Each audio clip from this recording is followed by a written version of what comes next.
Welcome, listeners, to the Everlasting Stories podcast.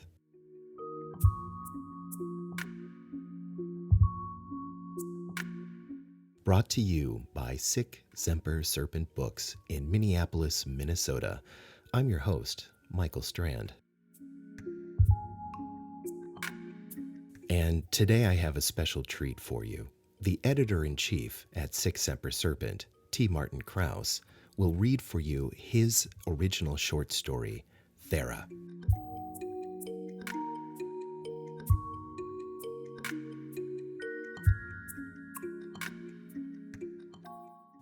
Tonight's entry is part of the Unspeakable Stories series and was published on the Everlasting Stories archive at patreon.com/SickSemperSerpent. You can gain full access to this story and the rest of the archive for just $1 a month. And if you're digging this podcast, you can get full access to early episodes of this podcast at the $3 a month level. The Unspeakable Stories series features shorts in the style of H.P. Lovecraft and The Twilight Zone. They're fun, they're funny, they're touching, they're psychedelic, and they're short. So, I will tarry no longer and present to you Thera by T. Martin Crouse, read today by the author. Enjoy.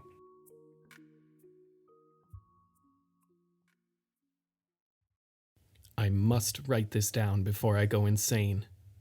Madness has infected my thoughts since witnessing that horrific sight. My new cosmic visions have become too potent to bear. I have a new purpose beyond life. My only respite is death, a fate I will soon embrace. Before I sacrifice myself and feel that sweet relief, though, I must relate to you a most unspeakable story.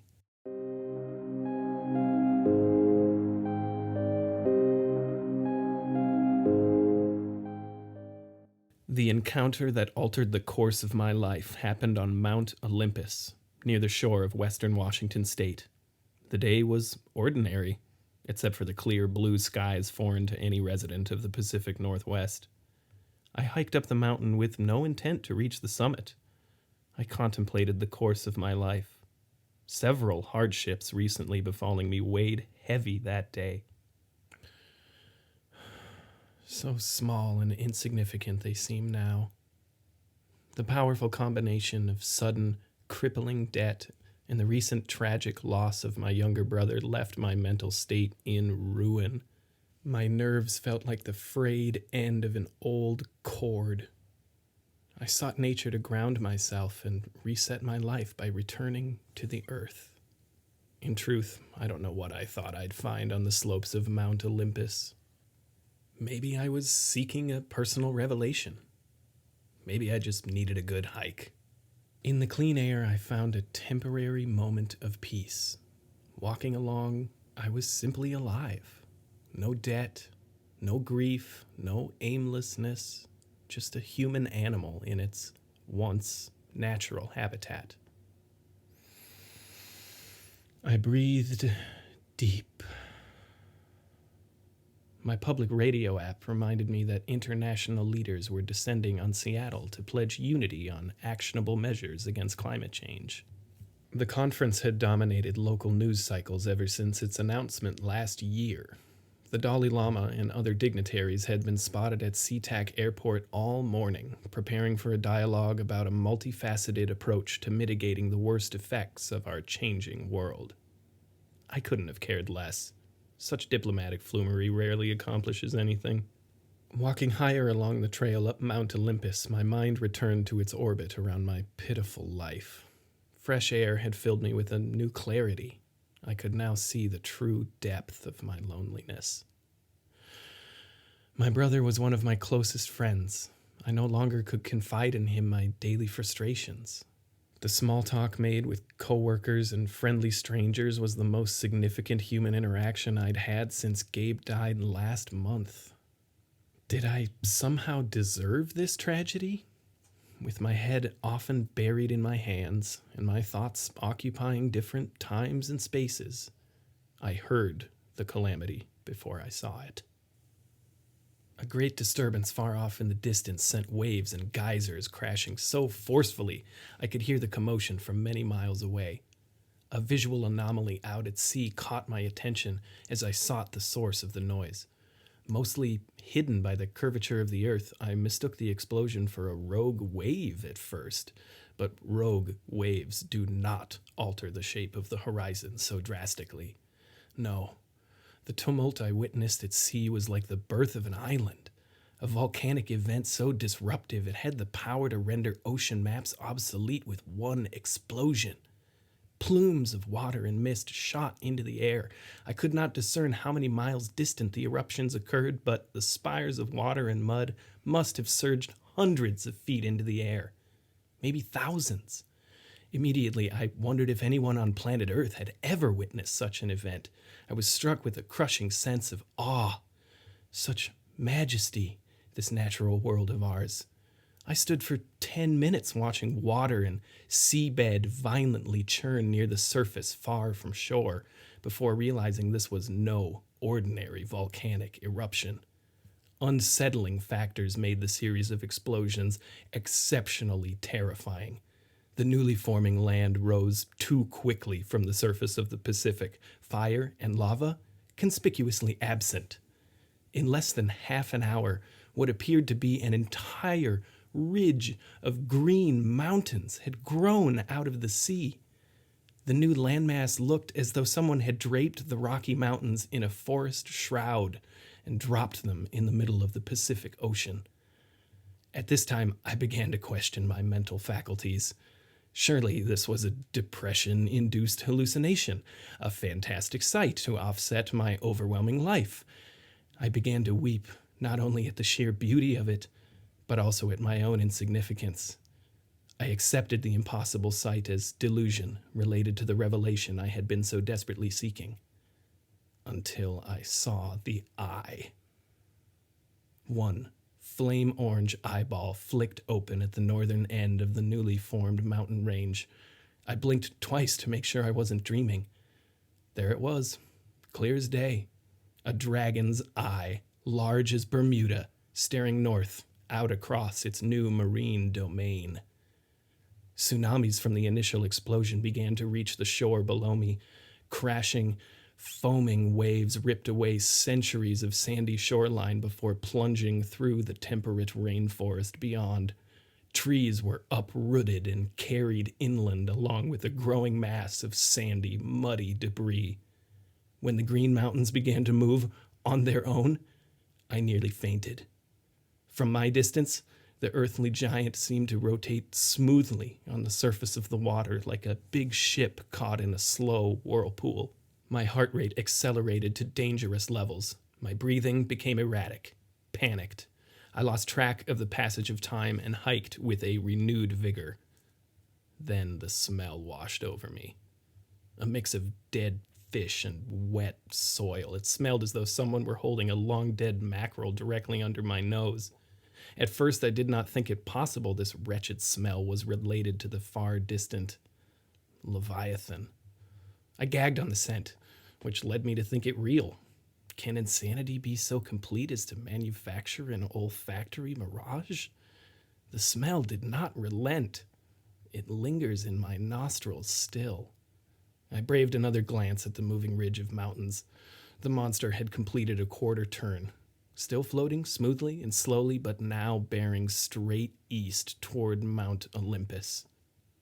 Toward me.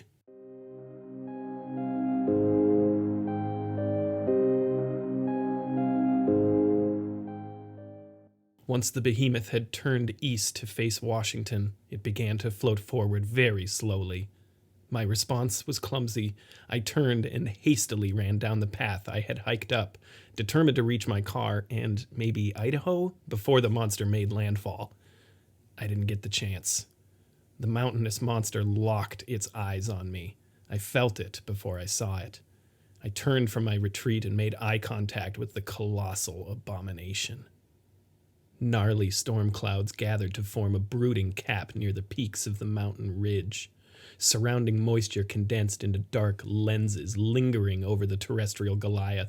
Its gargantuan orange eye stared directly at me from half the world away. A laser beam a mile wide disintegrated my body and boiled my soul, or so its gaze felt. A cosmic perspective washed over me, as if hundreds of miles had suddenly been reduced to 1 inch. The ancient horror was far out at sea, but felt directly in front of me. For the first time, I worried there may be no escape. I knew the sight of this elder giant marked me. I lost my tether to reality then. A new consciousness took possession of my mind. It gave me terrifying visions. I witnessed those fates worse than death. A foreign rage flowed through me. It told me, all will be made to answer for the accumulated sins of mankind. The alpine beast gripped my mind and held tight. The monster projected into me the true purpose of its upheaval and its ultimate destination at the heart of Seattle. The green behemoth showed me how it enforced our planet's immune system, that it was an entity summoned from time to time to eliminate a planetary pest or infection. A great sense of relief spread through the flora and fauna of the world, knowing that she had finally been called to atone for humanity's crimes of petroleum and radiation. My brother appeared to me from somewhere beyond the cosmic veil. I felt his new being on a new world somewhere in the universe. Her visions in my mind exceeded the boundaries of death and connected to a fourth-dimensional universal network. I saw all of the dead from all of time, how they live again. I saw the one life force, the infinite well of consciousness from which all beings spring forth. I saw billions of humans distracted with their little chores of money and power, ignoring the larger elements at play in their world. I saw a planet responding to a homegrown threat. With my last ounce of sanity and bravery, I turned and continued to run down Mount Olympus. I could feel the Titan still exploring my mind, as if one look were enough for it to infect my brain for eternity. I was in such a fit as I clambered down the slope, I don't remember most of my descent. I slipped many times, gathering scrapes and bruises as I stumbled downhill. It felt as though she inhabited me still, controlling my body, learning how to use my legs and arms for the first time. When I turned back, the forested Leviathan had come impossibly close to shore. Despite its glacial movement, the island mountain terror had somehow covered unfathomable distance in a short time. The casual grace with which it traversed half the Pacific Ocean in a few minutes amplified my sense that miles were as inches to this beast. Thunderstorms roiled dark and violent near the summits of the terrestrial behemoth, cracking lightning bolts in erratic directions. Its storm front blanketed the whole rainforest and Mount Olympus with a blast of cool air. Chills ran down my spine. The height of its jagged peaks gave me an intense case of vertigo. Thunder boomed as the monster raged toward the shoreline. Drops of rain began to pelt my face, washing away some of the putrid scent that lingered in the air. At this close distance, its summits blocked out the sun and cast large shadows across the land. She was taller than the Himalayas and far greener. Every square inch of the Earth Titan seemed to be covered in dense forest, with no clearings or bare crags. I couldn't understand how greenery could thrive so vibrantly on such steep slopes. Her forest was unbroken except for the single flaming eye, still glaring directly at me. I could see a pupil the size of a large city, surrounded by blazing flames. Within the monstrous cornea, color undulated like fire, shifting through various shades of red, white, and orange. Dread pressed on the seams of my existence, nearly dropping me to my knees. Still, I ran down Mount Olympus on limbs barely under my control. Eventually, the ground leveled out, and I found myself on the relatively flat path back to the whole Rainforest Visitor Center. My blood felt like acid pumping through my veins. My lungs raged like crazed bellows. Suddenly, a massive impact tremor sent me tumbling to the ground. What might have felt like an earthquake any other day was, in reality, a calamity unknown to humans making landfall near La Push, Washington. I chanced another look at the monster, which now crashed into land instead of gliding over water. A crushing boom of earth drowned out the thunder as millions of cubic feet of sand were displaced.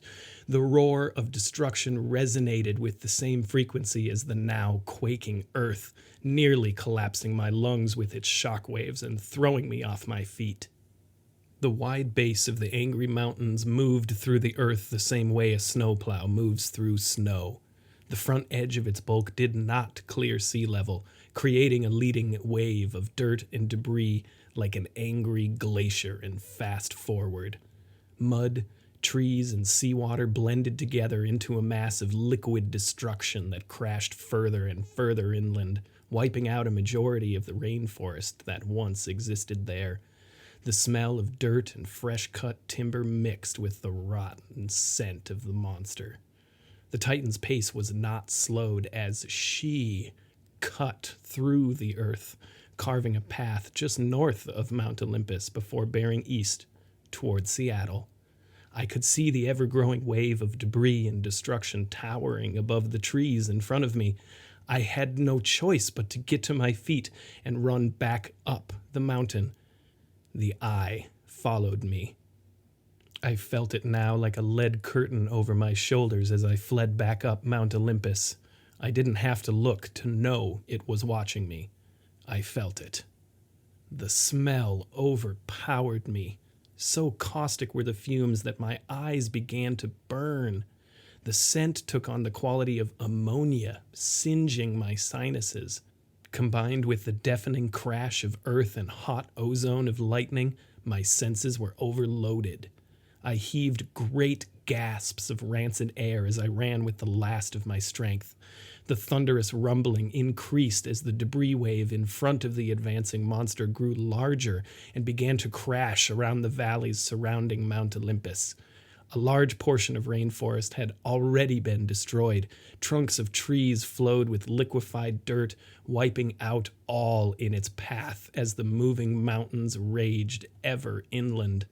With adrenaline in my blood, I barely noticed that my legs stopped working. There was no flight left in them. As I crashed to the ground, I had my last look at the horrific colossus. The living orogeny dwarfed Mount Olympus as it passed. Even from my lofty position, I had to strain my neck to see the summits of the monster. I clung desperately to the ground with what strength remained in my arms and legs. The greenery covering the peaks and valleys of the Leviathan was lush and vibrant, unlike anything I had ever seen. The forest draping its flanks behaved like a cloud, always shifting and flowing across the surface. In addition to its ever-flowing skin of forest, the entire monstrosity subtly grew and shrank, as if inflating and deflating, or breathing in and out. Its piercing orange eye was now directly across from me. I had gained enough altitude in my final escape to be on its level. The colossal ring of fire stared directly at me, now less than a mile away, taking up most of my field of vision. I felt as though I could reach out and touch it. Rocks and boulders from the wave of destruction crashed dangerously close to me, leaving deep rents in the mountainside, but my legs simply would not respond to my brain's command to flee. Instead, I held eye contact with the black pit ringed in flame. As I stared helplessly into the overpowering gaze of the galactic steward, her voice rang loud in my head once more. Above the thunder and the rain, deeper than the booming destruction of Earth, she spoke to me through the eye. She told me of those who would soon be dead in Seattle and how the world would grieve.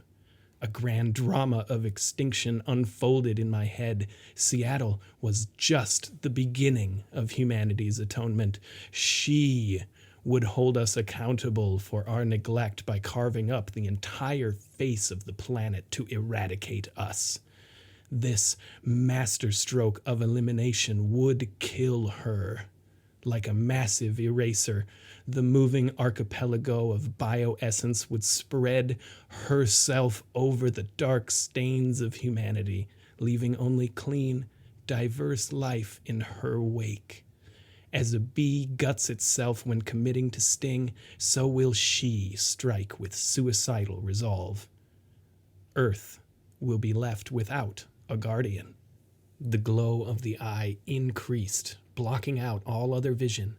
Faint shadows of heaven-scraping, animated mountains completely disappeared in the bright, flickering flame. Reality melted away. There was only the eye, burning rampant and nuclear like the sun. Then she spoke to me in my mother tongue. Follow the glow. I fainted from the mental overload of her words blasted into my head. The hulking eco-behemoth flowed just north of Mount Olympus on its eastward journey towards Puget Sound, leaving a flattened path in its wake. Ocean water rushed in to fill the deep cut in the earth, flooding a large channel recently occupied by old-growth rainforest. As the Colossus passed and set its bearings on Seattle, I awoke, and another strange vision captured my attention. There, on the ocean horizon, where the horror first arose, a glow emerged from the depths. Even from such a distance, I could see it was the same flame-orange color as the monster's eye.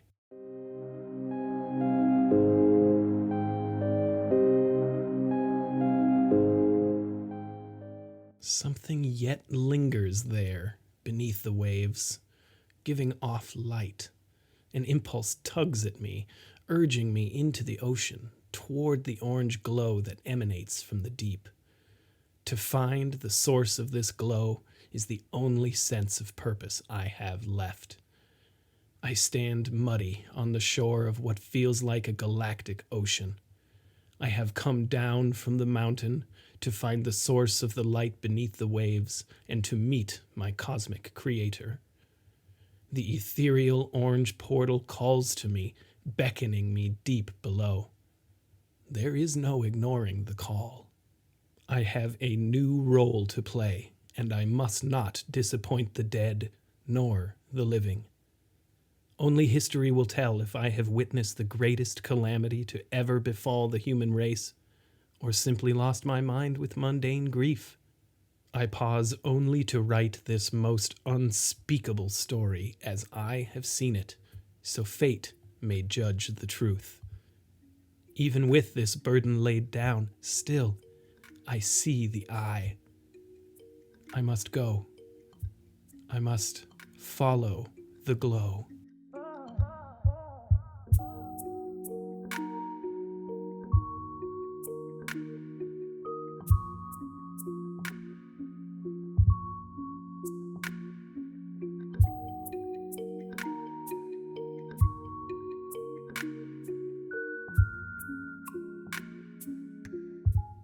Alrighty, listeners, that's tonight's story.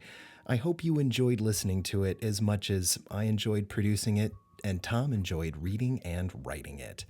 We love making these stories for you, and we would like to be able to do this for a long time. That's why we need sustaining members on patreon.com. You can get early access for $3 a month and access to all of the written stories, that's every single one of them, at the $1 a month level. The text and the audio for this episode were produced by me, Michael Strand, managing editor at Semper Serpent. The author and the narrator for tonight's episode was T. Martin Crouse, and he's the editor-in-chief at Semper Serpent. And finally, the music from this episode of the podcast is by Bay Area producer Binkadink, a.k.a. Caitlin Shepard. Find her music at binkadink.bandcamp.com. Oh yeah, and don't forget, folks, when this happens, it's going down for real. Fire and lava, conspicuously absent. Thank you so much for listening. And if you have been, thanks for subscribing. We'll see you next time on the Everlasting Stories podcast.